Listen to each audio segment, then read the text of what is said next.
وده كده بيكون شكل الفيزا من 23/11 زي ما اتفقنا لحد يوم 5/12 على نفس الايام اللي احنا حددناها بالظبط. بيبقى مكتوب فيها كل حاجه باللغه بتاعتهم، وهتلاقي الكتابه بالانجلش مكتوبه تحت كده. اهلا بكم في فيديو جديد، والنهارده هنتكلم عن فيزا فيتنام. فيتنام واحده من اجمل الدول اللي ممكن تزورها في حياتك. دوله تنفع للمصيف، للهاني مون، للفسح، للخروجات، للشوبينج، لكل حاجه ممكن تتخيلها. الفيديو هيبقى شامل من اول ما نقدم على الفيزا وايه الاوراق المطلوبه منك والمده قد ايه وكم المبلغ اللي بندفعه لحد ما توصل لك الفيزا. مش حابب اطول عليكم اكتر من كده، يلا بينا نشوف. هندخل على الويب سايت ده اللي هو evisa.gov.vn، وبرضه هحط لك اللينك في الديسكريبشن عشان ما تتلخبطش وتدور عليه. هندخل على ابلاي ناو. بالمناسبه الويب سايت ده عليه كل حاجه ممكن تحتاج تعملها للسفاره. هيحمل وهيدخل لنا على الصفحه دي، بيقول لك ان انت هنا مسؤول عن انك تعمل كل الديتيلز صحيحه وتكون صادق، كلها بالانجلش، يعني معلومات كده بدائيه لازم تكون عارفها وانت بتقدم. اخر حاجه بيقول لك ان الاي فيزا بتبقى معترفه بس للجيتس اللي تحت دي، يعني تقدر تدخل الدوله عن طريق الجيتس اللي تحت دي. دي جيتس لو انت تدخل الدوله برا، ودي لو هتدخل الدوله عن طريق الجو اللي هو مطارات يعني وكده، ودي لو هتدخل الدوله عن طريق البحر. تمام. هننزل تحت هنعمل كونفيرم ان احنا فهمنا كل الحاجات دي وموافقين عليها، ونكونفيرم ان احنا قرينا كل الكلام ده. هنعمل نيكست. هيحمل، هيدخل على الصفحة اللي بعدها. الصفحة اللي بعدها هنا صفحة الصورة والباسبور بتاعك، ودول يعتبر من أهم الحاجات. لازم تحط صورة خلفية بيضة وتكون مفيش فيها لعب، مفيش فوتوشوب ولا في أي حاجة تخلي الصورة ممكن تترفض. وده مثال للصورة أهي، خلفية بيضة مفيش أي تفاصيل، مفيش أي فوتوشوب. وبرضو نفس الكلام صورة الباسبور. هننزل تحت، أول حاجة هيطلب مننا هنا السير نيم، وهنكتب آخر اسمين موجودين عندنا في الباسبور. يعني ما تكتبش آخر اسم بس، لا، اكتب آخر اسمين موجودين عندك في الباسبور. لو اسمك 4 أسماء هتكتب آخر اسمين في السيرنيم في الخانة دي، وهنكتب أول اسمين في الخانة التانية لأن مكتوب فيها middle given names. هنختار الديت اوف بيرث، تاريخ الميلاد ايه، ميل أو فيميل. nationality تختار الجنسية، مصر. رقم البطاقة، ودي حاجة اختيارية ممكن تحطها أو لأ. إيميل أدرس، وده طبعا مهم جدا إنك تحطه عشان هيجيلك عليه الكونفيرميشن بتاع البيمنت بتاعتك والنوتيفيكيشنز اللي هتيجي. ولكن الفيزا نفسها مش بتجيلك على الميل، أنت بتدخل، وهنعرف إزاي دلوقتي. أنت نفسك بتدخل على الويب سايت تاني وتحط الإي فيزا نمبر وبتتشيك منه حالة الطلب بتاعك. وهنا طالبين منك ريليجن، طالبين منك تقول ديانتك إيه، place of birth، انت اتولدت فين. وهنا بيقولك اكتب الايميل ادرس مرة تانية، يعني confirmation ايميل ادرس. ما تحاولش تعمله كوبي وبيست لان مش هينفع، لازم تكتبه مرة تانية. بعد كده هننزل تحت. اول حاجة بيقولك انت عندك اكتر من باسبور دخلت بيه قبل كده فيتنام، فبتقوله لا. بيقولك انت عندك اكتر من جنسية، فبرضو هنقوله لا. اخر حاجة بيقولك انت تطبق عليك اي عقوبة قبل كده في فيتنام، فان شاء الله هنقوله لا طبعا. بعدين هننزل على requested information. أول حاجة to issue e-visa for، هنعملها single ولا multiple entry. احنا خلينا دايما نختار single، وهم لو حبوا ممكن يديها لك multiple عادي. يعني دايما خليك كنت بتقدم على أي فيزا اختار single. grant e-visa valid from، وهنا في النقطة دي خلي بالك كويس قوي ان التاريخ اللي انت هتحدده لدخولك الدولة هو ده اللي انت هتاخده بس في الفيزا. مش هيدولك مدة أطول منه أو قبل منه، لأ، هيدولك بس التواريخ اللي انت هتحطها. ولما بتوصل هناك ان شاء الله في المطار هم بيختاروا يدولك ختم اقامه قد ايه جوه الدوله. يعني مثلا لو قلنا ان احنا عايزين نسافر في شهر نوفمبر مثلا 2025، هنسافر يوم 23/11/2025 لحد يوم 5/12/2025. يبقى الفيزا لما تطلع ان شاء الله هتطلع لنفس التواريخ دي فقط، من 23 ل 25. هنا هتحط رقم الباسبور بتاعك. هنا هتحط طلعت الباسبور ده من اي دولة، ايجيبت. نوع الباسبور ايه، بنختار ordinary passport. الديت اوف ايشوانس، تاريخ اصدار الباسبور وتاريخ انتهائه في الاكسبايري ديت.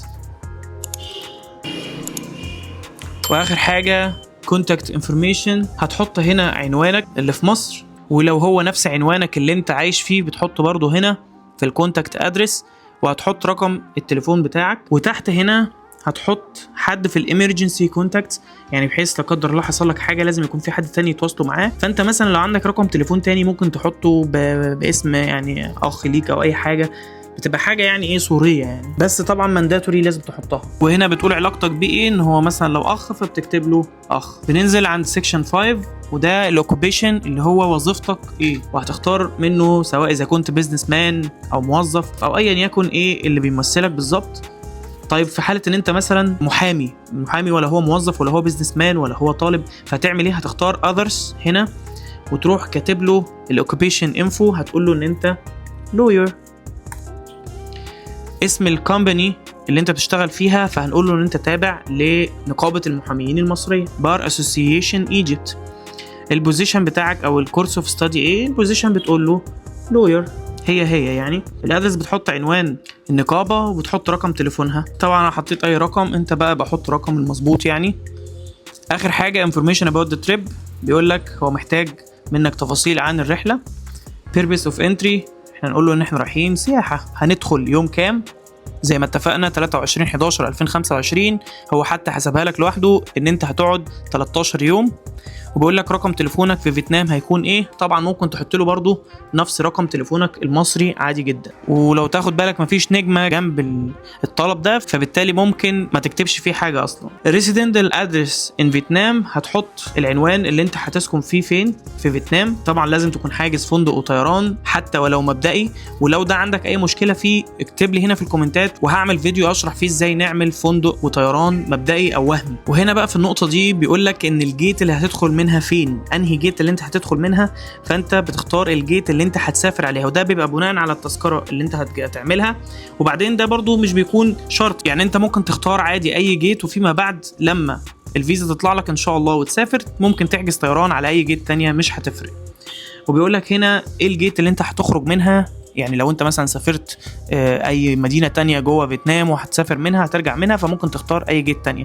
عامه احنا هنا بنختار ايا يكن الجيتس ايه عشان بس نكمل بيه الفيديو. هنا بتقول له انا ملتزم طبعا ان انا التزم بكل قوانين فيتنام. بعدين هتنزل تحت بيقول لك انت هنا انت متفق مع ايجنتس، مع وكاله او اي اورجانيزيشن عشان تعمل لك رحله في فيتنام، فبتقول له لا لو انت يعني مش متفق. بيقول لك انت دخلت فيتنام في اخر سنه ليك، لا. عندك اي قرايب موجودين داخل فيتنام، برضو بتقول له لا. بيقول لك هنا لو معاك اي كومباني، لو معاك اطفال يعني رايحين معاك او حاجه، لو انتوا عيله فبتحط الاطفال هنا بياناتهم هنا، بتعمل بلس وبتكتب كل البيانات بتاعه الاطفال. لو لوحدك خلاص مش بتستعمل دي خالص. واخر حاجه بيقول لك تريبس اكسبنسز انشورنس، بيقول لك هنا التامين والمصاريف هيكونوا حوالي كام وعلى مين. فانت هنا مثلا لو انت شخص رايح لوحدك ما تقولوش اقل من $1000 عادي. وخلي بالك ان المبلغ اللي انت تكتبه هنا يعني يستحسن انك كنت داخل المطار يبقى معاك نفس المبلغ ده. فتعال نقول له مثلا ان احنا عايزين نصرف في الدوله $1000. بيقول لك انت عندك انشورنس، فبتقول له ايه نوع الانشورنس، فانت بتقول له هيلث انشورنس. لو هو وورلد وايد بتكتب له وورلد وايد. واخر حاجه هو الكفر، فبتقول له بيرسونال، يعني بتقول له انت كشخص اللي مسؤول عن نفسك. واخر حاجه البيمنت ميثود، هتقول له كاش، وتقول هنا اي كونفيرم ان انت بتقر بكل البيانات دي وان انت بتكونفيرم كل الكلام ده. وهندخل على نيكست. بيدخلك على تاني صفحه هنا، وده ريفيو الابلكيشن فورم. هتنزل تحت هتلاقي كل البيانات بتاعتك اللي انت كتبتها فوق مكتوبه تحت، هتراجع عليها مراجعه سريعه وتتاكد منها. وبعدين تنزل تحت للاخر هتكتب السكيورتي كود ده وهتقول له نيكست. هنا بيقول لك الديكلاريشن كومبليتد، ودي بياناتك الشخصيه. وخلي بالك الالكترونيك دوكيمنت كود ده لازم تحفظه عندك، لان هنا الفيزا مش هتجيلك على الايميل، انت اللي هتدخل تتشيك بنفسك. هتقول له كونفيرم تمام. هتيجي هنا عند البيمنت، طبعا ما تنساش ان انت تحفظ رقم الكونفيرميشن كود عشان ده اللي هتتشيك بيه. هتيجي هنا عند البيمنت، هتنزل تحت بيقول لك هنا ان سعر الفيزا $25 اللي هم حوالي 1000 جنيه 1000 وكسور يعني. هتقول له I agree to pay، وهتدخل على البيمنت. هتختار هنا تاني اختيار، وعلى حسب هنا الفيزا بتاعتك سواء فيزا او ماستر كارد هتختار ايا يكن فيهم. وهتكتب تفاصيل الفيزا بتاعتك كلها كامله، الاسم والرقم الفيزا وهنا ال3 ارقام اللي في الظهر، وهتعمل كونتينيو وهيتم الدفع عادي جدا. بعد ما تخلص ده هيجي لك الميل ده على طول. بعدها هيقول لك هنا ان انت دفعت payment successful، اسمك هنا والمبلغ اللي انت دفعته، رقم الباسبور بتاعك، وهنا برضه هيكون فيه الكود اللي انت بتدخل تتشيك بيه حالة الطلب بتاعك. طيب عشان بقى تتشيك على حالة الطلب بتاعك هتدخل على الويب سايت تاني من الاول خالص اكنك هتعمل ابلاي من اول وجديد، بس بدل ما تعمل ابلاي هتعمل سيرش. هتحط هنا الكونفirmation كود اللي احنا كنا لسه بنتكلم عنه، هتحط الايميل ادريس بتاعك في تاني خانه، وهتيجي على date of birth هتحط تاريخ ميلادك، وهتكتب السكيورتي كود، هتعمل سيرش، هيجيب لك التفاصيل بتاعتك، الاسم والكود والباسبورت، وهيجيب لك هنا الابلكيشن ستاتس ان هي بروسيسنج، يعني هي كده يا معلم في المعالجه. ممكن تعمل سيف فورم، وده هينزلك الفورم بتاعتك اللي انت مليتها كلها، يعني هو حاجه روتينيه انت مش هتحتاجه، ولكن ده هينزلك الفورم بتاعت الفيزا اللي انت مليته كله. يعني بيكون في كل الديتيلز بتاعتك، صورتك، صورة الباسبور اللي انت حطيتها، وكل الديتيلز اللي انت عملتها في الابليكيشن. كده احنا في مرحلة الانتظار، وهم قايلين ان الابليكيشن بياخد 3 ايام عمل عشان يردوا عليك. هنستنى 3 ايام عمل وندخل نتشيك الستاتس بتاعت الفيزا ونشوف اتغيرت ولا لا. وكده بعد ما عدت 3 ايام هندخل على نفس الويب سايت تاني، وهندخل على سيرش عشان نشوف ايه اللي حصل.